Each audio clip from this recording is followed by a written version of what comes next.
Assalamualaikum warahmatullahi wabarakatuh. Perkenalkan, nama saya Andi Dana Salsabila dari kelas B, Prodi Bimbingan dan Konseling, jurusan Psikologi, Pendidikan dan Bimbingan. Pada video ini saya akan membahas mengenai komunikasi sentuhan. Apa itu komunikasi sentuhan? Komunikasi sentuhan adalah perilaku nonverbal yang dapat multimakna, dapat menjadikan 1000 kata. Kenyataannya, sentuhan ini bisa merupakan tamparan, pukulan, cubitan, senggolan, tepukan, belayan, pegangan tangan, rabaan, hingga sentuhan lembut sekilas. Sentuhan kategori terakhir yang sering diasosiasikan dengan sentuhan. Sentuhan tidak bersifat acak, melainkan suatu strategi komunikasi yang penting. Beberapa studi menunjukkan bahwa sentuhan bersifat persuasif. Misalnya, subjek yang lengannya disentuh lebih terdorong menandatangani suatu petisi daripada mereka yang tidak disentuh.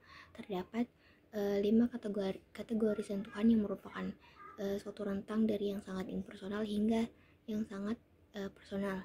Kategori-kategori tersebut adalah yang pertama, fungsional personal. Di sini sentuhan bersifat dingin dan berorientasi bisnis. Misalnya, pelayanan toko membantu pelanggan dalam memilih pakaian. Ada sosial sopan. Perilaku dalam situasi ini membangun dan memperteguh pengharapan, aturan, dan praktik sosial yang berlaku. Misalnya, berjabat tangan. Yang kedua, persahabatan kehangatan.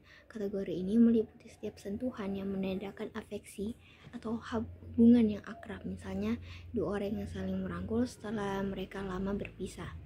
Yang ketiga, cinta keintiman. Kategori ini merujuk pada sentuhan yang menyatakan ketertarikan emosional atau ketertarikan, misalnya seperti mencium pipi orang tua dengan lembut, orang yang sepenuhnya memeluk orang lain, dua orang yang bermain kaki di bawah meja, orang Eskimo yang saling menggosokkan hidung.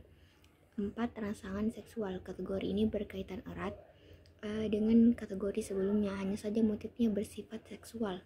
Rangsangan seksual tidak otomatis bermakna cinta atau keintiman, seperti makna pesan verbal. Makna pesan non-verbal termasuk sentuhan bukan hanya tergantung pada budaya, tetapi juga pada konteks. Maka sentuhan itu sangat kompleks. Tak salah bila Jude Burgon menyimpulkan bahwa sentuhan adalah perilaku nonverbal yang paling proaktif, tetapi paling sedikit dipahami. Ada 5 makna sentuhan. Yang pertama itu afeksi positif. Sentuhan dapat mengkomunikasikan emosi positif. Ini utama terjadi antara pasangan intim atau semacamnya memiliki hubungan yang relatif dekat. Sentuhan merupakan sistem yang ampuh, kata Desmond Morris, dan ia begitu erat berkaitan dengan perasaan emosional di antara kita, sehingga dalam perjumpaan biasa sentuhan ini dilakukan pada tingkat minimum. Bila hubungan berkembang, sentuhan juga akan ikut berkembang. Di antara emosi-emosi positif yang penting adalah dukungan, apresiasi, inklusi, minat seksual, dan afeksi. Yang kedua itu bercanda. Sentuhan seringkali mengkomunikasikan keinginan kita untuk bercanda dengan perasaan kasih sayang ataupun secara agresif. Bila kita mengkomunikasikan afeksi atau agresi dengan cara bercanda, emosi akan kendur, dan ini mengisyaratkan kepada orang lain untuk tidak memandangnya terlalu serius. Sentuhan canda dapat memeriahkan interaksi. Yang ketiga, mengarahkan atau mengendalikan. Sentuhan mungkin juga mengarahkan perilaku, sikap, atau perasaan orang lain. Pengarahan demikian dapat mengomunikasikan sejumlah pesan dalam bentuk perintah, misalnya seperti kita menyuruh orang lain untuk mengkomunikasikan pindahlah, cepat, tetaplah di sini, dan kerjakan. Dalam menarik perhatian, kita menyentuh orang untuk menarik perhatiannya, seakan-akan mengatakan, lihatlah saya, atau lihat ini. Sentuhan untuk mengarahkan mungkin juga mengomunikasikan dominansi. Bayangkanlah seperti dikemukakan oleh Nancy, siapa yang akan menyentuh siapa. Misalnya dengan meletakkan tangannya di bahu, orang itu akan meletakkan tangan di punggung orang itu dalam komunikasi di antara dua orang.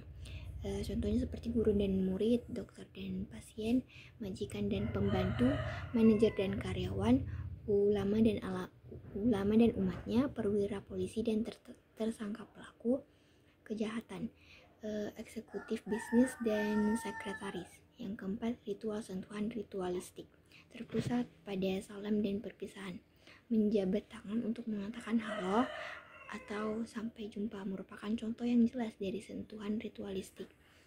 Sentuhan ritual juga meliputi pelukan, ciuman atau meletakkan lengan Anda di bahu orang lain ketika memberi salam atau mengucapkan selamat berpisah.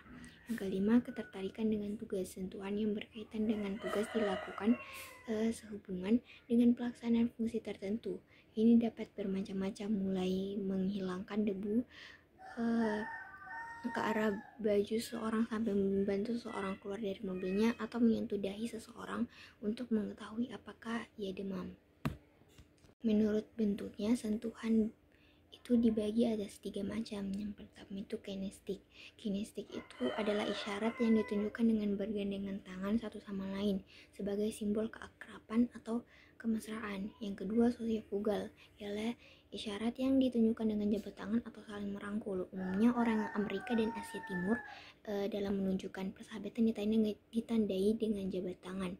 Sedangkan orang Arab dan Asia Selatan menunjukkan persahabatan lewat sentuhan pundak dengan pundak atau berpelukan. Yang ketiga ada thermal, ialah isyarat yang ditunjukkan dengan sentuhan badan yang terlalu emosional sebagai tanda persahabatan yang begitu intim. Misalnya menepuk punggung karena sudah lama tidak bertemu. Adapun dampak negatif yang terjadi apabila melakukan komunikasi sentuhan.